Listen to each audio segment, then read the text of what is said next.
Hello everyone, welcome to my UPSC. UPHCSC assistant professor के regular test करवा रहे हैं। आप चैनल को सब्सक्राइब कर लीजिए ताकि आपको भी टाइमली नोटिफिकेशन मिल जाएगा। आप टेस्ट सीरीज ज्वाइन कर लीजिए। अगर आपने टेस्ट सीरीज ज्वाइन नहीं की है तो टेस्ट सीरीज का लिंक नीचे डिस्क्रिप्शन में अवेलेबल है, उसमें है जो पूरी डिटेल मिल जाएगी। आपको कॉन्टैक्ट डिटेल अवेलेबल है, कॉन्टैक्ट कर सकते हैं और कोई क्वेरी है तो पूछ सकते हैं आप कमेंट सेक्शन में। टेस्ट सीरीज हिंदी और इंग्लिश दोनों मीडियम में अवेलेबल है। ऐसा नहीं है कि यहाँ हिंदी में ये क्वेश्चन करवा रहे हैं तो ये क्वेश्चन इंग्लिश में अवेलेबल नहीं है। टेस्ट सीरीज दोनों में अवेलेबल है, तो आप टेस्ट सीरीज जरूर ज्वाइन कर लीजिएगा। Let's begin. भारत का पहला नाइट स्काई अभ्यारण्य, देखिए ये भी है जो टेस्ट करंट अफेयर्स पे बेस्ड है। इसमें भी मेनली जो फोकस है करंट अफेयर्स पे है। हर सब्जेक्ट पे, टॉपिक पे, सभी पे टेस्ट करवाए जाएंगे। ये अभी करंट अफेयर्स पे। भारत का पहला नाइट स्काई अभ्यारण्य किस राज्य या केंद्र शासित प्रदेश में खोला जाएगा? ये जो नाइट स्काई अभ्यारण्य है, इसमें एक तो क्या होगा कि पूरा जो वो एक नाइट का एनवायरनमेंट होता है, पूरा रात का जैसा वातावरण या वो जो सितारों वाली रात है वैसा इस रूप में विकसित किया जाएगा, एक स्पेशल एरिया। इसीलिए इसको डार्क स्काई रिजर्व के रूप में भी जाना जाएगा। नाइट स्काई अभ्यारण्य या इसको डार्क स्काई रिजर्व भी कह सकते हैं। और ये जो डार्क स्काई रिजर्व है ये कब तक बन जाएगा? दिसंबर 2022 तक बनके और ये तैयार हो जाएगा। और ये इस तरीके का पहला है पूरे देश में। कहां पे है ये लद्दाख में तैयार हो रहा है। 20 का करेक्ट आंसर है।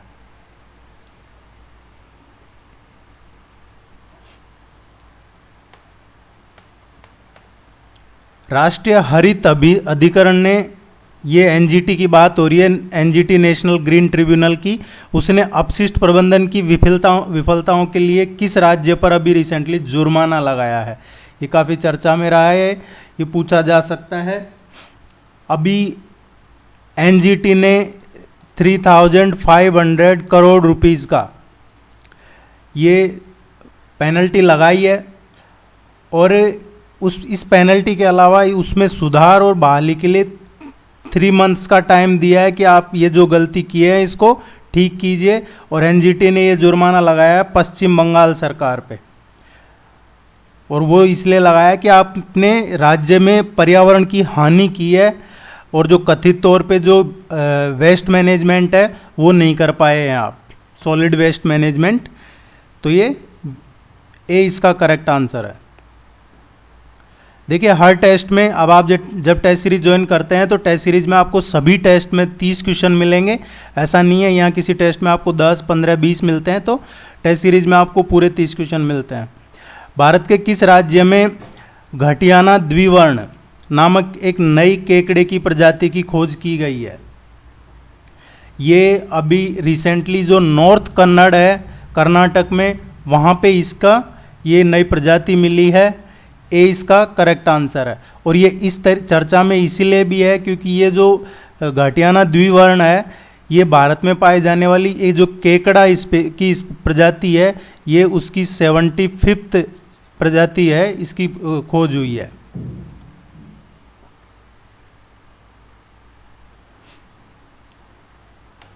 कौन सा देश यूनाइटेड किंगडम को पीछे छोड़ते हुए विश्व की 5वीं सबसे बड़ी अर्थव्यवस्था बन गया है? ये इसका करेक्ट आंसर आएगा बी, इंडिया। यूके है अब 6th पोजीशन पे चला गया है और इंडिया है ये 5th पोजीशन पे आ गया है अर्थव्यवस्था के मामले में।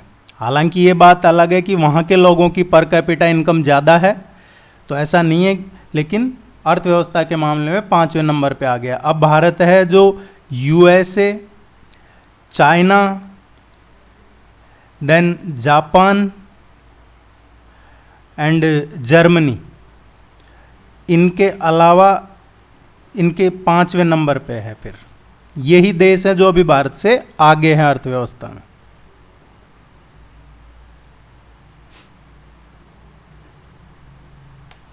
भारतीय मूल के लक्ष्मण नरसिम्हन को किस अमेरिकी बहुराष्ट्रीय कंपनी का सीईओ नियुक्त किया गया है? ये भारतीय मूल के हैं लक्ष्मण नरसिम्हन। इनको अभी रिसेंटली स्टारबक्स का सीईओ बनाया गया है। स्टारबक्स का सीईओ बनाया गया है इनको।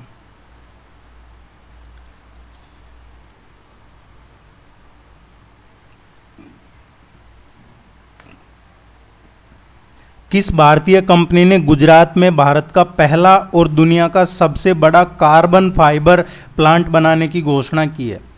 ये कौन सी कंपनी ने की है? अभी ये रिसेंटली है। ये भारत का तो पहला, देखिए ज़्यादातर एग्जाम में पूछी जाती है चीज़ें जो स्पेशल होती है, ट्रेंड में होती है, इंपॉर्टेंट वही होती है जो ज़्यादा चर्चा में होती है या जो बहुत बड़े कॉन्टेक्स्ट में होती है। ये भारत का पहला है और दुनिया का सबसे बड़ा है। कार्बन फाइबर प्लांट की बात हो रही है। ये बनाया जाएगा हजीरा में, और हजीरा कहाँ पे है? गुजरात में। तो ये क्वेश्चन दूसरी तरीके से भी पूछा जा सकता है कि रिलायंस इंडस्ट्रीज ने अभी उसकी जो 45वीं वार्षिक बैठक हुई थी उसमें गुजरात में किस जगह पे भारत का पहला कार्बन फाइबर प्लांट बनाने की घोषणा की है, तो वो भी आपको पता होना चाहिए। हजीरा, ए इसका करेक्ट आंसर है।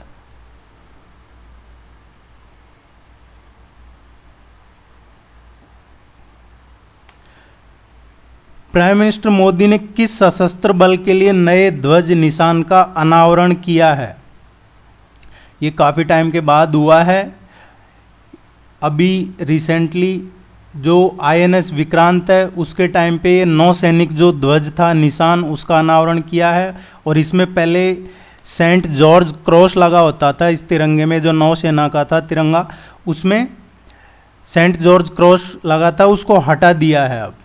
इसका जो करेक्ट आंसर आएगा बी आएगा, नेवी का।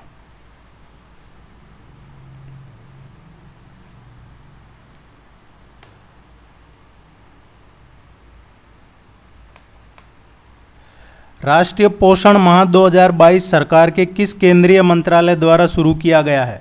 ये जो राष्ट्रीय पोषण माह 2022 है ये अभी WCD ने चालू किया है। WCD ने ये 1 से और 30 सितंबर 2022 तक, 1 सितंबर से और 30 सितंबर 2022 तक ये मनाया जा रहा है। और ये राष्ट्रीय पोषण माह कौन सा मनाया जा रहा है? अभी मना रहे हैं जो 5वां 2022 में जो मना रहे हैं। और इसका मेन जो सब्जेक्ट है वो है महिला और स्वास्थ्य, बच्चा और शिक्षा। ये इसका मेन टॉपिक है, मेन सब्जेक्ट है इसका। WCD इसको शुरू किया है। इसका जो करेक्ट आंसर आएगा डी आएगा, महिला एवं बाल विकास मंत्रालय, विमेन एंड चाइल्ड डेवलपमेंट।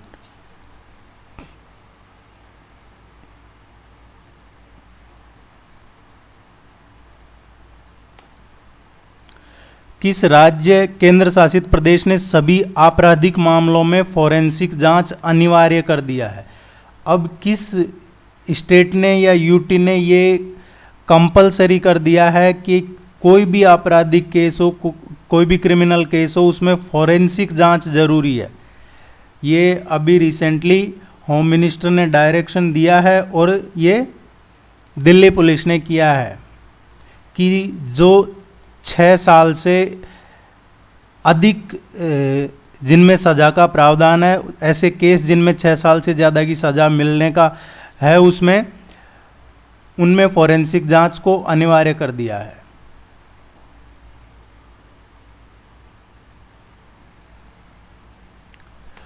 नारियल विकास बोर्ड के क्षेत्रीय कार्यालय का उद्घाटन किस राज्य में किया गया है? अभी ये गुजरात में हुआ है। गिर, सोमनाथ, जूनागढ़, पोरबंदर, ये नारियल के लिए मेन है, इम्पोर्टेंट है। जैसे सोमनाथ हो गया, जूनागढ़ है, पोरबंदर है गुजरात में, यहाँ काफ़ी नारियल होता है। और इसके क्षेत्रीय कार्यालय का जो उद्घाटन है वो भी यहीं पे किया है कृषि मंत्री ने, गुजरात में।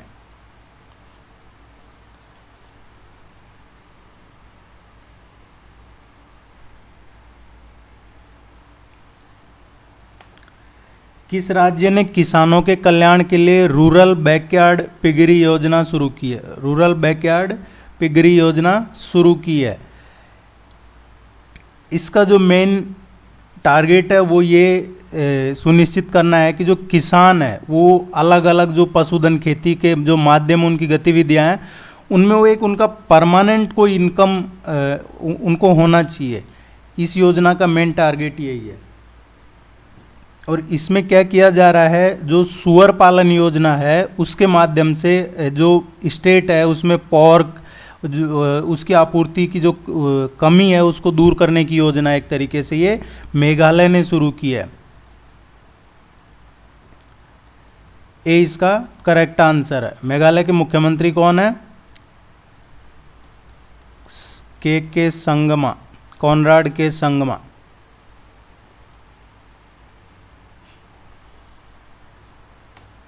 किस केंद्रीय मंत्री ने साइंस बिहाइंड सूर्य नमस्कार नामक पुस्तक का विमोचन किया है?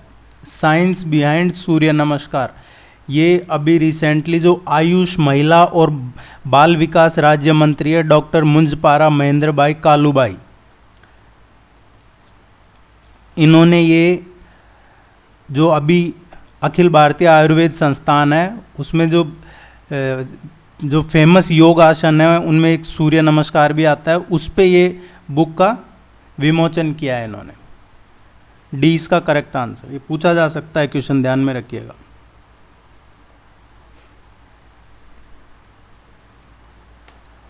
अंतरिक्ष गतिविधि की निगरानी के लिए भारत की पहली वेधशाला किस राज्य में स्थापित की जाएगी?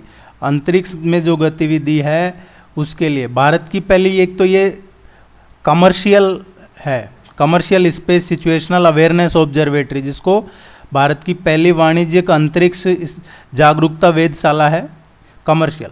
ये उत्तराखंड का जो गढ़वाल एरिया है वहां पे स्थापित की जाएगी, उत्तराखंड के गढ़वाल एरिया में। देखिए आप चैनल को सब्सक्राइब जरूर कर लीजिएगा, उससे सपोर्ट रहता है। आप देख कर चले जाते हैं, सब्सक्राइब नहीं करते हैं, तो सब्सक्राइब जरूर कर लीजिए। भारत सरकार द्वारा किस लोक नृत्य को यूनेस्को की अमूर्त सांस्कृतिक विरासत सूची में शामिल करने के लिए नामित किया गया है? देखिए ये यूनेस्को का ध्यान में आया है तो आप एक मूवी को अभी ऑस्कर में नॉमिनेट किया है, कोई गुजराती मूवी है, वो अभी नाम ध्यान नहीं आ रहा है उसका, कुछ चलो बन्नो कुछ ऐसा नाम है उसका, तो वो मूवी का नाम जरूर ध्यान रखिएगा। कोई गुजराती मूवी है जिसको इस बार के लिए ऑस्कर के लिए नॉमिनेट किया है, वो क्वेश्चन भी पूछा जा सकता है। हालांकि वो क्वेश्चन आपको आगे टेस्ट में करवा देंगे, लेकिन अभी बता रहा हूँ ताकि आपको वो ध्यान में रहे और अभी आप उसको अच्छे से पढ़ लो। अभी से कोई और भी एग्जाम दोगे तो उसमें काम आएगा वो। ये किस लोक नृत्य को यूनेस्को की अमूर्त सांस्कृतिक विरासत के लिए नामित किया है? ये गरबा है, गरबा। गरबा को अभी 2022 के लिए गरबा को नामित किया गया है भारत ने। ए इसका करेक्ट आंसर है। टेस्ट सीरीज का लिंक नीचे मिल जाएगा आपको, कॉन्टैक्ट डिटेल भी नीचे अवेलेबल है। टेस्ट सीरीज जरूर ज्वाइन कीजिएगा आप, आपको 100% बेनिफिट मिलेगा उसका। भारत की पहली हाइड्रोजन फ्यूल सेल बस का अनावरण किस शहर में किया गया है? जो हाइड्रोजन फ्यूल सेल बस है इसका अनावरण अभी रिसेंटली जो साइंस एंड टेक राज्य मंत्री है ये डॉक्टर जितेंद्र सिंह, इन्होंने किया है और ये भारत की पहली है विकसित हाइड्रोजन फ्यूल सेल बस। इसका पुणे में किया गया है अभी रिसेंटली। और ये किसने किया है? इसको जो विकसित किया है, बनाया है, इसको किसने किया है पूरा? ये किया है CSIR, इन्होंने मिलके किया है। ग्रीन एनर्जी को ध्यान में रखते हुए ये बस बनाई गई है। हाल ही में कौन शतरंज खिलाड़ी भारत के 76वें ग्रैंड मास्टर बने हैं? 76वें ग्रैंड मास्टर बने हैं, ये बने हैं प्रणव आनंद। ये बहुत चर्चा में है, ये जरूर ध्यान रखिएगा। इन्होंने जो कई बार का चैंपियन है उसको ये बहुत कम टाइम में हरा देते हैं। यंग लड़का है अभी। हाल ही में भारतीय मूल की बैरिस्टर शुएला ब्रेवरमैन किस देश की नई गृह मंत्री बनी है? ये बैरिस्टर शुएला ब्रेवरमैन ये अभी रिसेंटली ब्रिटेन की होम मिनिस्टर बनी है। ब्रिटेन की होम मिनिस्टर ये भारतीय मूल की है, ये बनी है।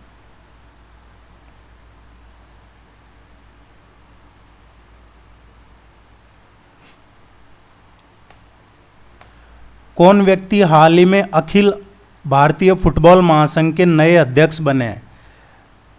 देखिए, ऐसा फुटबॉल के इतिहास में पहली बार हुआ है पिछले 85 ईयर में। अप्रोक्सीमेट 85 ईयर हो गए, आप और क्रॉस चेक कर लीजिएगा। पिछले 85 साल के इतिहास में ऐसा पहली बार हुआ है कि कोई खिलाड़ी है जो फुटबॉल महासंघ का अध्यक्ष बना है। अदरवाइज ये जो बड़ी बड़ी इंस्टीट्यूशंस है स्पोर्ट्स के, उनमें है जो ज़्यादातर पॉलिटिशियंस ही बनते हैं, 10वीं फेल 12वीं फेल, जिनको पता भी नहीं होता है कि वो खेल में कितने खिलाड़ी खेलते हैं। वो उस तरीके के लोग भी कई बार बिठा दिए जाते हैं। लेकिन पहली बार ऐसा हुआ है। कल्याण चौबे ये पूर्व खिलाड़ी रहे हैं, इनको बनाया है। डी इसका करेक्ट आंसर आएगा।